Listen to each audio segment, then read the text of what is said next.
코스닥이 900을 향해 가고 있습니다. 정확한 종가 보시면요. 코스피는 0.83% 오름세에 2,681선 지나고 있습니다.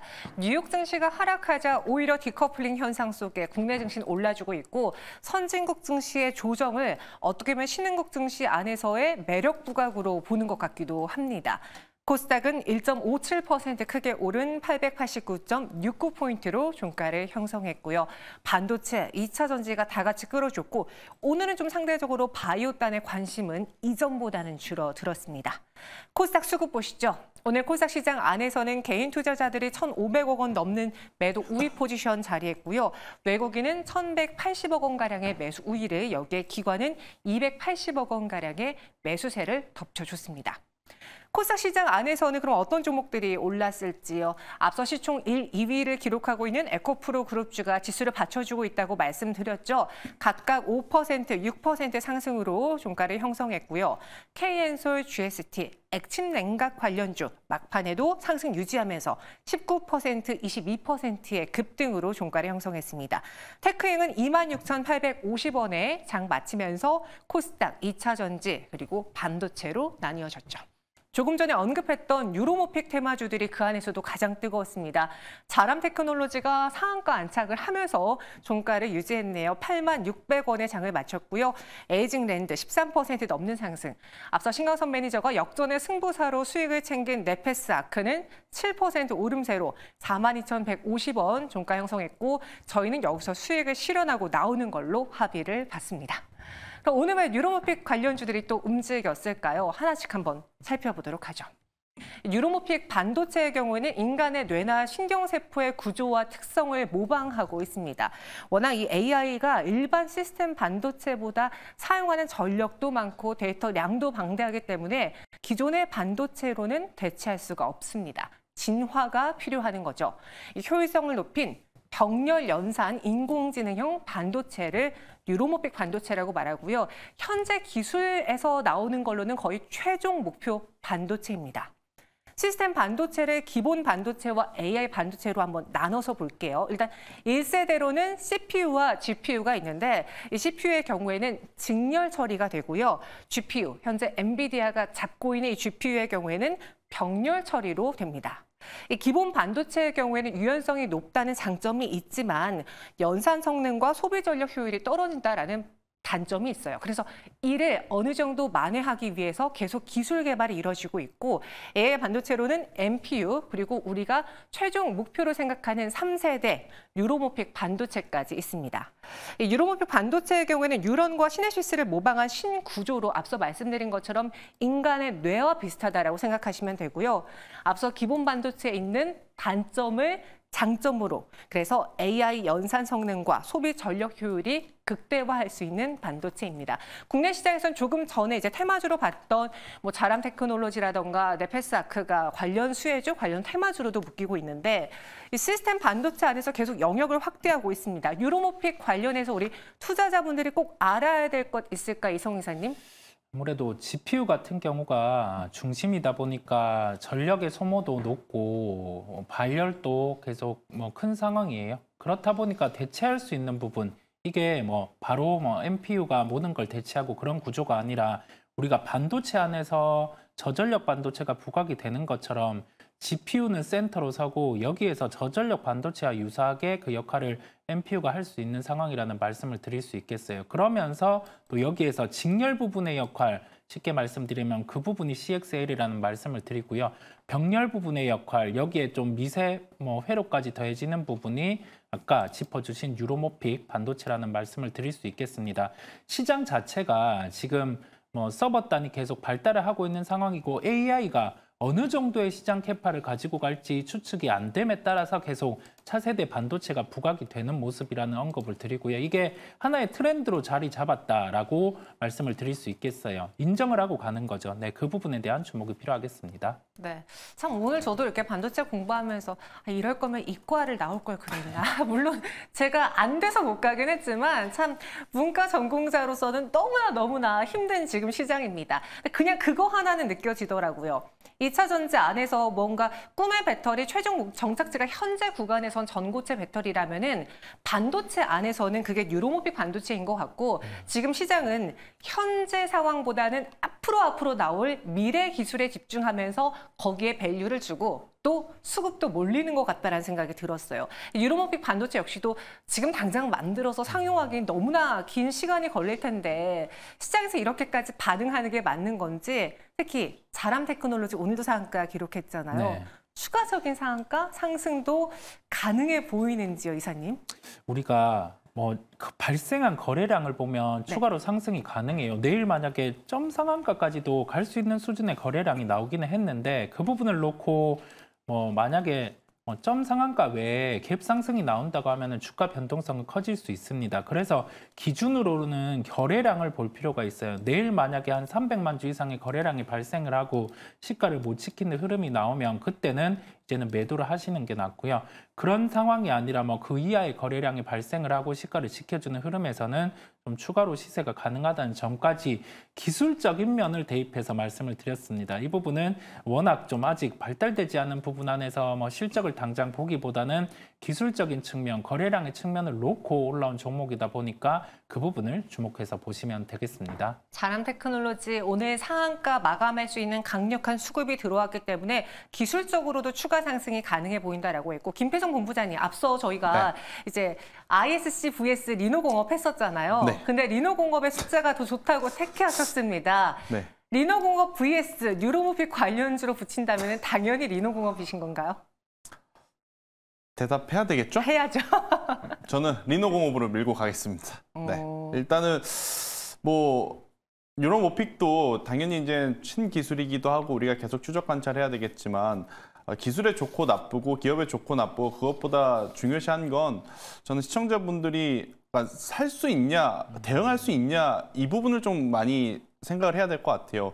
당연히 지금 만약에 가지고 있다면 가장 변동성이 클 건 자람 테크놀로지겠죠. 네. 하지만 이건 가지고 있으신 분들만의 이제 영역이라서 저는 없으신 분들 기준으로 봤었을 때는 리노공업이 가장 지금 앞서 있다라는 의견. 얼굴이 빨개지네요.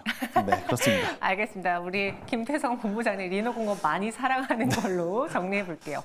반면에 오늘 코스닥 시장 안에서 뭔가 지수단의 상승을 저지했던 요인도 있습니다. 코스피 시장 안에서 하락했던 대표적인 종목 보시면은 저PBR 그리고 최근에 이제 실적 수출로 주목을 받았던 화장, 방산주들이 그랬어요. 삼성생명이 5.43% 내림세를 기록했고요. 롯데지주도 4% 약세.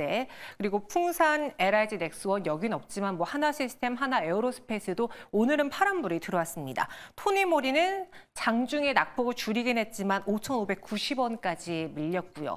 이들이 하락한 이유는 단순히 오늘 시장에서는 성장 섹터에 대한 관심이 워낙 강했기 때문에 소외당한 걸까요?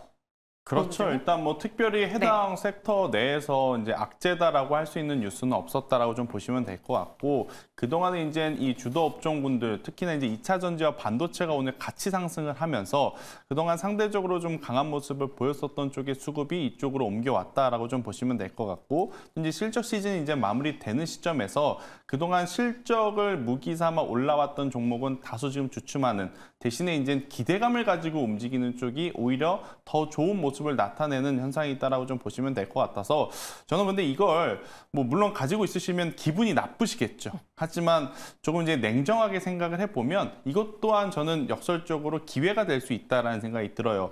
지금 시장이 주도주, 그러니까 성장주 대 이러한 저PBR이라든지 실적주의 어떤 수급 공방이다라고 하면 시세가 안 나올 때 오히려 이쪽에서 매수를 저는 하면서 그 다음을 기다려 보는 것도 투자의 포인트가 될 수 있지 않나라는 생각이 든다라는 의견까지 한번 드려보도록 하겠습니다. 오늘 악재가 있어서 하락한 것이 아닌 수급 공방에서 그냥 패한 것뿐이다. 오히려 이럴 때 매수 기회로 볼 만한 종목이 충분히 있어 보인다라는 의견. 그럼 저희 넥스트 돌파를 한번 이 안에서 찾아보고 싶은데요.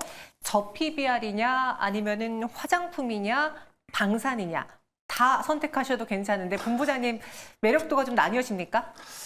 종목은 사실 여기 없거든요. 네. 근데 섹터를 좀 보자면 단기적인 반등 시그널은 저는 화장품 쪽에서 찾아야 된다는 생각이 들어요. 왜냐하면 화장품 같은 경우에는 작년 한 해에도 굉장히 좋은 실적을 냈지만 올해 상반기에도 그 기조 그대로 유지될 가능성이 높기 때문에 저는 화장품 쪽을 한번 보시는 게 맞지 않을까. 최근에 보면 CNC 인터내셔널 같은 기업들도 여전히 굉장히 좋다라는 의견 한번 들어보도록 하겠고, 이제 중장기적으로 볼 부분은 당연히 방산이라든지 저 PBR 관련주다라고 좀 보시면 될 것 같아요. 이 부분은 사실 정책적으로 좀 밀어주고 또 이제 당겨주고 하는 그 기간이 필요하기 때문에 길게 보신다면 방산과 저 PBR을 저는 쭉 보시는 게 좋고, 단기 시그널로 보실 부분은 화장품주들의 반등을 한번 노려보는 것도 괜찮지 않나라는 의견 들어보도록 하겠습니다. 단기 모멘텀은 화장품주 실적, 조금 더 중장기 단으로 본다면은 매수하지 못해서 좀 아쉬웠던 분들 방산주 한번 다시 공략해 보시고요. 저 PBR주도 생각해 보시기 바라겠습니다. 그럼 종목으로 압축해서 내일의 시초가 공략주 정면 돌파할 수 있는 종목 알아볼게요. 이성 이사님의 종목 무엇인지 그 전에 지난주 이 시간에 소개해 주셨던 종목이죠. TFE가 오늘 목표가를 50원 미달한 상황이에요. 하지만 10% 가까운 수익을 한 주 만에 냈습니다. 네. 리뷰해 주시죠. 네, TFE 같은 경우는 우리가 뭐 관심이 없던 삼성 밸류체인 소켓 업체입니다. 그렇다 보니 또 뭐 리노공업의 실적 같은 경우도 긍정인 면이 있고 하다 보니 나쁜 실적이 나올 요인이 없어요. 뭐 여기에서는 보유하고 가시는 전략으로 말씀을 드리고, 목표가, 목표 수익 같은 경우를 한 20% 정도 더 올리고 대응을 하시면 되겠습니다. 조금만 더 상향하겠다, TFE 더 가져가겠다라고요. 그럼 오늘은 어떤 종목을 갖고 오셨습니까? 네, 오늘은 그 텔레칩스를 말씀드리려고 합니다. 이 종목 같은 경우는 약간의 모멘텀의 변화가 있을 수 있다 보니까 저는 주목을 해 보려고 하고요. 현대차 같은 경우가 이제 차량용 반도체 같은 경우를 자체 알고리즘이라든지 그런 부분을 통해서 개발을 한다라고 했습니다. 파운드리 같은 경우는 삼성전자 또는 TSMC의 역할을 할 것으로 보이고요. 여기 더해져서 직접적으로 언급은 삼성전자를 이용할 가능성이 높다라는 언급을 했어요. 그렇다 보니까 여기에서 이제 팹리스나 IP 업체 같은 경우도 협력을 해야 되는데 그 역할 같은 경우를 텔레칩스가 할 가능성이 높을 것으로 보입니다. 모멘텀의 부재를 안고 차량용 반도체 업체 같은 경우는 여기에서 매출 대비 영업이익이 크지 않다 보니까 좀 시장의 소외를 받아왔는데 이제 실적이 상승할 수 있는 모멘텀이 생겨났다는 점에서 텔레칩스를 가지고 오게 되었습니다. 가격 전략은요? 예, 가격은 뭐 주가가 좀 상승하기는 했는데 우선은 목표가를 타이트하게 잡았어요. 32,000원 정도의 목표가를 1차로 잡았고 손절가 같은 경우는 추세 하단 가격, 이탈 가격인 28,000원을 제시해 드립니다. 네, 지난주 공략해서 10% 수익 기록한 TFE 홀딩 의견 주셨고요. 오늘 또 내일의 시초가 공략주로는 텔레칩스 반도체로 밀고 나가겠습니다. 이번엔 김태성 본부장님의 종목인데 여기서 리노공업 나온다면 정말 오늘 김태성 본부장님은 리노공업만 좋아하고 가는 사람이 되거든요. 내일의 시초가 공략주 어떤 종목입니까? 뜬금없는 섹터에서 가져왔습니다. 네, 게임주인 데브시스터즈를 좀 보자라고 좀 말씀드리고 싶은데, 일단 어제 이제 지수가 잠시 주춤거렸을 때 좀 강하게 턴어라운드 했던 쪽이 게임 엔터주였다라는 것을 우리는 고려해 볼 필요는 있지 않겠는가라는 생각이 들어요. 이번 주 선물 옵션 동시만기, 뭐 이제 다음 주에 마이크론 실적, 뭐 여러 가지 이제 변동성을 줄 수 있는 요인이 있기에 시장이 조정을 받았을 때 상대적으로 강한 쪽을 꼭 체크를 하시는 것이 저는 좋지 않을까 생각이 들고 있고, 데브시스터즈 같은 경우에는 이제 쿠키런에 대한 매출 의존도가 미국과 국내 그리고 중국에서 계속해서 지금 증가하고 있다라고 좀 보시면 될 것 같습니다. 그동안에 이제 중국에서의 매출이 좀 저조하다 보니 주가가 많이 오르지 못했지만 최근에 또 중국에서 이제 다운로드 수가 이제 빠르게 올라가고 있어서 저는 그에 따른 실적 기대감 한번 높게 봐도 괜찮지 않겠는가라는 의견 드려보면서요. 42,000원이라는 박스 하단이 이탈이 되지 않는다라고 하면 저는 충분히 6만 원이라는 가격대까지 이제 단기 반등 혹은 이제 박스권 상단까지 추가 상승은 나올 가능성이 높다라는 의견 드려보도록 하겠습니다. 실적 회복 기대, 그래서 목표 주가는요? 저는 6만 원을 제시 드려보도록 하겠습니다. 목표가 6만 원, 손절 가격은 42,000원 제시해 드렸습니다. 국내 그리고 미국에서의 사용자 수 증가로 인해 데브시스터즈도 같이 눈여겨보세요. 내장 시가 공략주도 미리 전해드렸고요. 두 분 여기서 인사드리겠습니다. 고맙습니다.